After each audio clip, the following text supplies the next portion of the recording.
Hello दोस्तों, मैं हूं प्रशांत चक्रवर्ती और आप देख रहे हैं आपका अपना यूट्यूब चैनल पीसी क्लासेस। और आज जो हम वीडियो लेकर आए हुए हैं ये क्लास 10th के लिए बहुत ज़्यादा इंपॉर्टेंट वीडियो है। 10th का जो है मॉडल सेट है, मैंने इंग्लिश नहीं था, साइंस का मॉडल सेट मैंने आपको प्रोवाइड करवा दिया है। आज मैं एक नए मॉडल सेट के साथ आपके साथ आया हूँ और ये जो है आपका आज सोशल साइंस का जो है मॉडल सेट है। ये मॉडल सेट को आप अच्छे से पढ़ लीजिए। आने वाले जो एग्ज़ाम है 2025 में जो आपके बोर्ड होंगे या फिर क्लास टेस्ट जो भी होंगे, स्कूल टेस्ट, क्लास टेस्ट, उस सारे जगहों पर ये सारे क्वेश्चन को देखने को मिलेंगे। बहुत ज़्यादा इंपॉर्टेंट है। कृपया इसे अच्छे से देखिए, ठीक है ना। तो चलिए बढ़ते हैं सवाल की ओर, बातें कम करते हुए क्योंकि समय कम है। आइए सवाल की ओर बढ़ते हैं। और पहला सवाल जैसे कि आप देख पा रहे हैं कि निम्नलिखित में से, पढ़िए मेरे साथ, निम्नलिखित में से इंग्लिश हिंदी दोनों ही है, ठीक है ना। इंग्लिश और हिंदी दोनों मीडियम में है। तो इंग्लिश वाले बच्चे टेंशन ना ले, मैं हिंदी को ही क्वेश्चन रीड करूंगा। आप पीडीएफ हमसे लेकर इंग्लिश को भी आप अच्छे से देख लीजिएगा, ठीक है ना। पीडीएफ कहाँ मिलेंगे? वीडियो के बीच में हम आपको जरूर बताएंगे, तो वीडियो में बने रहिए शुरू से अंत तक, इसकी जरा से भी मत कीजिए आप। चलिए पहला सवाल पढ़िए कि निम्नलिखित में से कौन सा जैव संसाधन का उदाहरण है? जैव संसाधन पूछा है। मनुष्य, जल, सूर्यताप या फिर अयस्क। Which of the following is an example of biological resources? क्या इसका सही उत्तर बनेंगे? आप जरा हमें बताइए क्या इसका सही उत्तर बनेंगे। तो इसका सही उत्तर क्या बनेंगे? ऑप्शन नंबर ए, ठीक है ना। तो मनुष्य जो है वो बायोलॉजिकल रिसोर्सेज है, ह्यूमन, ठीक है ना। क्वेश्चन 2 की ओर बढ़ते हैं। देखिए क्वेश्चन 2 में क्या लिखा है, पढ़िए जरा इत्मीनान से कि मानव जीवन की गुणवत्ता और विश्व शांति बनाए रखने के लिए संसाधनों का समाज में कैसा बंटवारा होना चाहिए? ठीक है ना। मानव जीवन की गुणवत्ता और विश्व शांति बनाए रखने के लिए संसाधनों का समाज में कैसा बंटवारा होना चाहिए ना। How should resources be distributed in society to maintain the equality of human life and world peace? अमीर के हिसाब से, गरीब के हिसाब से, सरकार के हिसाब से न्याय संगत क्या होना चाहिए? आप जरा हमें इसका आंसर बताइए। तो दो का आंसर क्या बनेंगे? दो का बनेंगे आंसर, आप जानते हैं, न्याय। न्याय यानी ऑप्शन नंबर डी, न्याय संगत होना चाहिए, तो ही बैलेंस हमेशा बना रहेगा, किसी के मन में कोई गुस्सा नहीं रहेगा, जस्टिफाई होना चाहिए। क्वेश्चन 3 पढ़ते हैं। निकोबारी, देखिए पढ़िए को, निकोबारी कबूतर किस जातियों के श्रेणी में आता है? निकोबारी कबूतर जरूर पढ़िएगा, अच्छे से पढ़ लीजिएगा। सामान्य जातियाँ, दुर्लभ, स्थानिक, लुप्त जातियाँ। पढ़िए Nicobar pigeon comes under which category of species? ठीक है ना। इसका सही उत्तर क्या बनेंगे? 3 का। तो 3 का जो सही उत्तर बनेगा वो बनेगा ऑप्शन नंबर सी, स्थानिक जातियाँ यानी इंडेमिक स्पेसीज। चलिए बढ़ते हैं अगले सवाल की ओर। अगला सवाल है क्वेश्चन नंबर 4। क्वेश्चन 4 देखिए क्या लिखा गया है कि निम्नलिखित में से कौन सा सुमेलित नहीं है? सुमेलित नहीं है, कौन सा अच्छे से मेल नहीं खाता है? महानदी, हीराकुंड परियोजना, टांका भूमिगत जल टैंक, इल्तुतमिश, होजर खास, गंगा भाखड़ा नांगल परियोजना। कौन सा इसमें सुमेलित नहीं है? Which of the following is not match? कौन सा मैच नहीं करता है? चार का उत्तर क्या बनेगा? Option number D, Ganga Bhakra Nangal योजना, ये सही नहीं उत्तर इसका होगा, ठीक है। तो ये कहाँ होगा भाखड़ा नागल? इसका उत्तर हमें कमेंट बॉक्स में आप दीजिए कि भाखड़ा, है ना, कमेंट में दीजिए कि भाखड़ा नांगल परियोजना डैम जो है प्रोजेक्ट ये किस नदी पर बना गया है? 4 का उत्तर हमें डी वाला जो है आप इसके उत्तर लिख के भेजिएगा, ठीक है ना। बढ़ते हैं क्वेश्चन 5 की ओर। क्वेश्चन 5 में लिखा गया है कि रबी फसलों को किस ऋतु में बोया जाता है? ग्रीष्म में, शीत में, वर्षा में, उपरोक्त सभी। In which season are rabi crop sow? ठीक है। तो 5 के उत्तर क्या बनेंगे? आप जरा बताइए। रबी फसल जैसे गेहूं, है ना, आप बताइए। तो 5 का उत्तर क्या बनेंगे? ऑप्शन नंबर बी यानी शीत में, ठंडा में, ठीक है ना। चलिए बढ़ते हैं अगला सवाल क्वेश्चन नंबर 6। इसमें टोटल देखिए, मैं बताना चाहता हूँ, इसमें टोटल जो है टोटल 30 क्वेश्चन है। वीडियो थोड़ा लंबा बनेगा, आप ही लोग बना रहा हूँ मैं, तो आप बोरिंग नहीं होइएगा, अच्छे से देखिएगा और साथ में इसका नोट्स भी बनाते हुए चलिएगा। सवाल है यहाँ पर छठा में कि चाय किस प्रकार की कृषि का उदाहरण है? जीवन निर्वाह कृषि, प्रारंभिक कृषि, रोपण कृषि, झूम कृषि। क्या उत्तर इसका सही होगा? अब जरा हमें बताइए। T is an example of which type of agriculture? बताइए 6 का आंसर क्या बनेंगे? तो 6 का जो आंसर बनेगा ऑप्शन नंबर सी यानी रोपण कृषि इसका सही होगा। प्लांटेशन एग्रीकल्चर इसका सही उत्तर होगा। झारखंड के गुआ और नोवा मुंडी में कौन सा खनिज पाया जाता है? लोहयस्क, कोयला, तांबा, अब्रक। 7 का उत्तर क्या बनेगा? 7 का उत्तर क्या बनेगा? Which mineral is found in Goa and Noamundi of Jharkhand. 7 का आंसर क्या बनेगा? ऑप्शन नंबर ए, लोएस्क आयरन ओर। ठीक है ना। बढ़ते क्वेश्चन नंबर 8 की ओर। 8 में कहा है कि निम्नलिखित में से किसका परिवहन पाइपलाइन द्वारा होता है? पानी, कच्चा तेल, पेट्रोल, उपरोक्त सभी। किसका? बताइए, which of the following is transported by pipeline. 8 का उत्तर क्या होगा? ये सभी पाइपलाइन से लिक्विड सभी। ठीक है ना। ऑप्शन नंबर डी इसका सही होगा 8 का। चलिए बढ़ते हैं अगले सवाल की ओर। क्वेश्चन नंबर 9 देखिए, हमारे देश की 22 प्रमुख भाषाओं को संविधान की अनुसूची किस अनुसूची में रखा गया है? अगर ये नहीं जानते हैं तो आप कुछ भी नहीं जानते हैं। तो 9 का उत्तर जो हमें बताइए कि हमारे 22 भाषाओं को संविधान के किस अनुसूची में रखा गया है। ठीक है। बढ़ते हैं हम अगले सवाल में की और, लेकिन हमें आपको बताना चाहिए, बता दूंगा मैं कि 8 का उत्तर, सॉरी 9 का उत्तर हमें कमेंट में, इसका भी उत्तर हमें चाहिए। 10 का देखते हैं, स्थानीय शासन व्यवस्था में कितनी पद महिला को आरक्षित है? 1/3, 1/4, 2/3, 3/4। तो 10 का उत्तर क्या बनेंगे? How many seats in local government system are reserve for women? Women के लिए कितना सीट है? 10 का उत्तर क्या बनेगा? सही उत्तर ऑप्शन नंबर ए, 1/3, 1/3। अगर प्रतिशत पूछे तो 33% का सही उत्तर आप दीजिएगा। बढ़ते अगले सवाल की ओर। क्वेश्चन नंबर 11 देखिए, अमेरिका में नागरिक अधिकार आंदोलन कब हुआ? 1968 से 74, 54 से 68, 74 से 80, 80 से 88। When did the civil rights movement take place in America?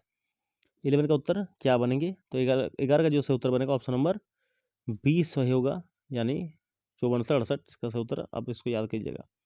Question 12 की ओर बढ़ते हैं। क्वेश्चन 12 देखिए, लिखा है कि भारत के राज्यों की विधानसभा में महिलाओं का प्रतिनिधित्व कितनी फीसदी है? 5%, 4%, 14% या 5%? What is the percentage of representation of women in the legislative assembly state of India? 12 का उत्तर क्या बनेंगे? 12 का जो सही उत्तर बनेगा ऑप्शन नंबर डी, यानी 5%। ठीक है ना। चलिए बढ़ते हैं अगले सवाल की ओर। क्वेश्चन नंबर 13 की ओर, इनमें कौन सा देश में द्विदलीय व्यवस्था है? Bharat, America, France, Germany. Which of these countries has a 2 party system? 13 का उत्तर क्या बनेगा? Option number B, America. ठीक है ना। बढ़ते अगले सवाल की ओर। क्वेश्चन 14, नेपाल में राजतंत्र को किस वर्ष समाप्त किया गया है? 6 में, 8 में, 4 में या फिर 2005 में? 14 का उत्तर क्या बनेंगे? 14 का जो उत्तर होगा ऑप्शन नंबर बी, 2008 में इसका सही होगा, याद कर लीजिएगा। बढ़ते हैं अगले सवाल की ओर और अगला सवाल है क्वेश्चन नंबर 15।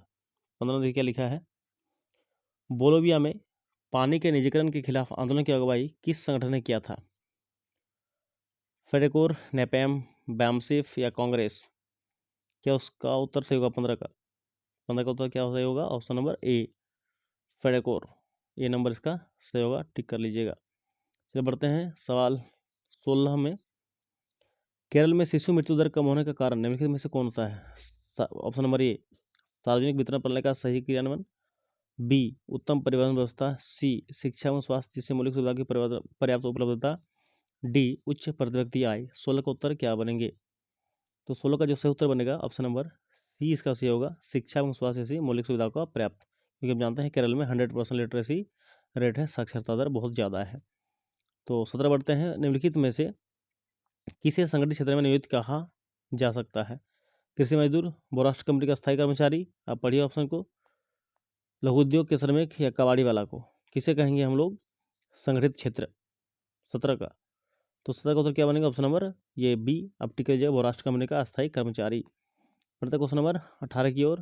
पढ़िए 18 में क्या कहा है, रोजगार के अधिकार अवसर उत्पन्न करने के लिए निम्न में से कौन सा विचार उपाय किया जाता है?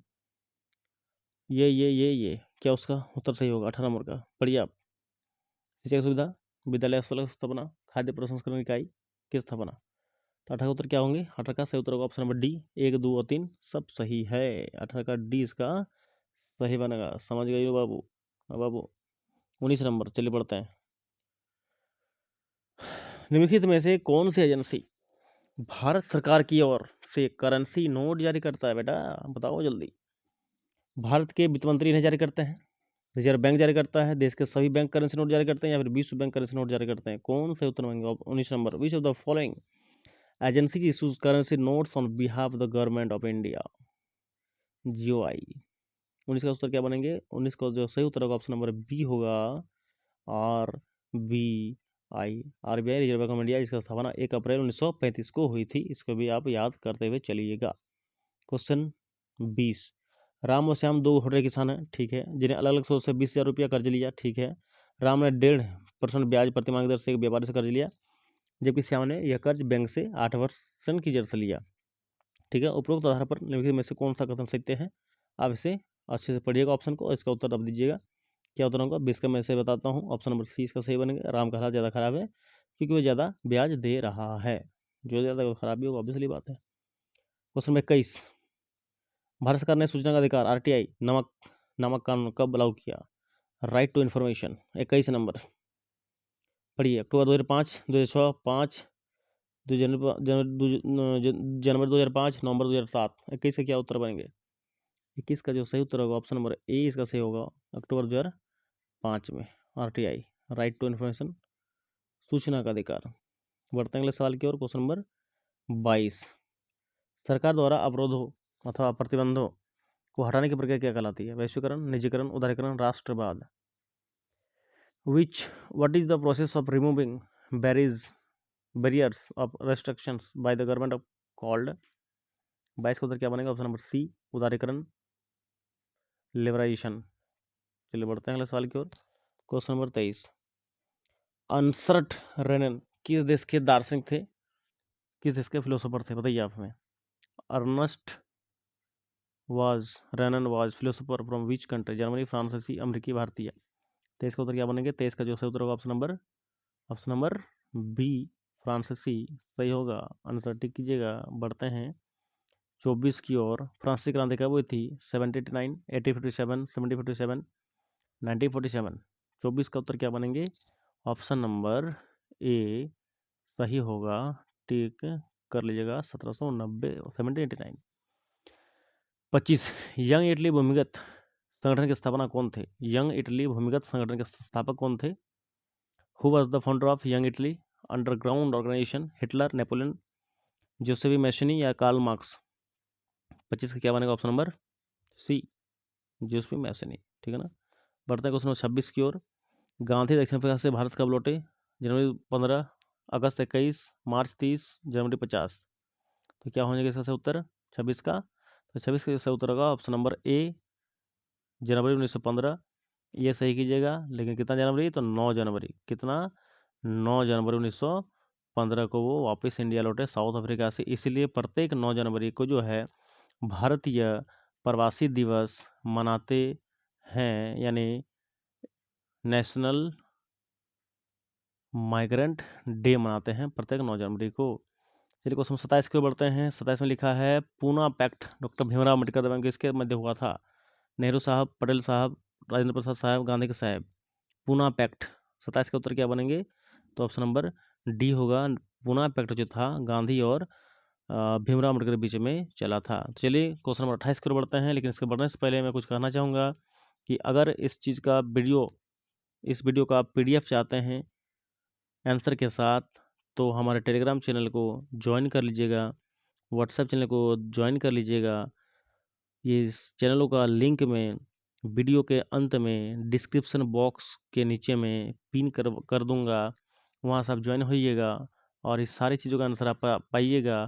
साथ में अगर आपको टेस्ट देने का मन कर रहा है, फ्री में एग्जाम में अच्छे नंबर लाना चाहते हैं, तो टेलीग्राम लिंक को अवश्य ज्वाइन कीजिएगा। और करंट पढ़ना चाहते हैं, कुछ क्वेश्चन दुनियादारी से मतलब रखना चाहते हैं कि देश दुनिया में अभी क्या घटना घट रही है, तो व्हाट्सएप चैनल के लिंक को भी आप ज़रूर ज्वाइन कर लीजिएगा, ठीक है ना। कुछ और बात बताऊंगा मैं वीडियो के अंत में। क्वेश्चन नंबर 28 तब तक हम देख लेते हैं। और 28 में लिखा है कि 1890 के दशक में रिंडर पेस्ट नामक बीमारी किस देश में बहुत तेजी से फैली थी? अमेरिका में, ब्रिटेन फेल में या जापान में? 28 का उत्तर क्या बनेंगे? 28 का उत्तर होगा बी नंबर, अफ्रीका, ठीक है ना। बढ़ते हैं 29 नंबर सवाल। निम्न में से कौन सा देश मित्र राष्ट्र के पाले में था? तुर्की, ऑस्ट्रेलिया, ब्रिटेन, जर्मनी। कौन सा था मित्र राष्ट्र में? तुर्की, ऑस्ट्रेलिया, ब्रिटेन, जर्मनी। तो 29 का क्या आंसर होंगे? अब जानते हैं कि मित्र राष्ट्र में 4 देश थे। जितने भी यू वाले देश है, जैसे USA मित्र राष्ट्र, जैसे USSR मित्र राष्ट्र, जैसे UK मित्र राष्ट्र। देख रहे हैं UK यानी ब्रिटेन, यह तो मिल रहा है। तो उत्तर सही तो सी तो होगा ही इसका आंसर 29 का। और मैं कहना चाहूँगा फ्रांस भी था और थोड़ा बहुत चाइना इधर उधर करके कभी कभी आता था। तो ये मित्र राष्ट्र में थे। और धुरी राष्ट्र की अगर बात करें तो जीजाई यानी जर्मनी, जापान, इटली, याद रख लीजिएगा, ये धुरी राष्ट्र में थे। तो 29 का जो सही उत्तर बनेगा ऑप्शन नंबर सी इसका सही बनेगा। और आज का अंतिम सवाल, बहुत बेहतरीन सवाल और इम्पोर्टेंट सवाल है। स्पिनिंग जेनी मशीन किसके द्वारा बनाई गई थी? न्यूटन, केपलर, जेम्स और फ्रिज या राफेल के द्वारा? Who created the spinning jenny machine? ठीक है ना। तो सही उत्तर बनेगा तो इसका ऑप्शन नंबर सी, याद रख लीजिएगा, जेम्स हारग्रीव्स। ठीक है ना। वीडियो अच्छा लगा तो ज़रूर लाइक कीजिए। अगर चैनल में नए हैं तो फिर से कहना चाहूँगा चैनल को सब्सक्राइब कर लीजिए। रोज़ाना मैं 10 क्लास का रोज़ाना वीडियो डालूँगा एग्ज़ाम तक, और एकदम बेहतरीन बेहतरीन ये सारे क्वेश्चन एग्ज़ाम में आपको आएंगे। आप खुशी खुशी सब टिक करके आइएगा। और साथ में अगर आप किसी और चीज़ों का वीडियो चाहिए तो कमेंट में ज़रूर लिख दीजिएगा 10 वालों। साथ में अगर PDF तो मैंने बता ही दिया हूँ, लेकिन अगर नोट्स आपको चाहिए तो पर्सनली मुझे आप कॉल कर सकते हैं। और कॉलिंग का नंबर भी वीडियो के डिस्क्रिप्शन में दिया हुआ है, वहाँ से आप फ़ोन कर लीजिए। या अगर स्पेशल क्लास अगर हमसे लेना चाहते हैं 2-4 महीना में, अगर जी तैयारी करना चाहते हैं अच्छे से 10 में, तब भी आप मेरा नंबर वहाँ से लीजिए और कॉल कीजिए हमें। और मैं अंत में यही कहना चाहूँगा कि इसके लिए मुझे कोई पैसे नहीं मिलते हैं। आपके लाइक से, कमेंट से, सब्सक्राइब से हमें सिर्फ़ और सिर्फ मोटिवेशन मिलता है। इसलिए मैं ज़ोर-ज़ोर से और अच्छे से वीडियो बनाता हूँ। ठीक है, मिलते हैं कल को एक और नई वीडियो के साथ दूसरा सब्जेक्ट में। तब तक के लिए आपके एग्ज़ाम के लिए ऑल द बेस्ट। और अच्छे से इस सारे वीडियो को आप कवर कर लीजिए, लिखते हुए, नोट्स बनाते हुए। ठीक है? तब तक आप अच्छे रहिए, स्वस्थ रहिए और खुश रहिए। मन लगा के पढ़िए।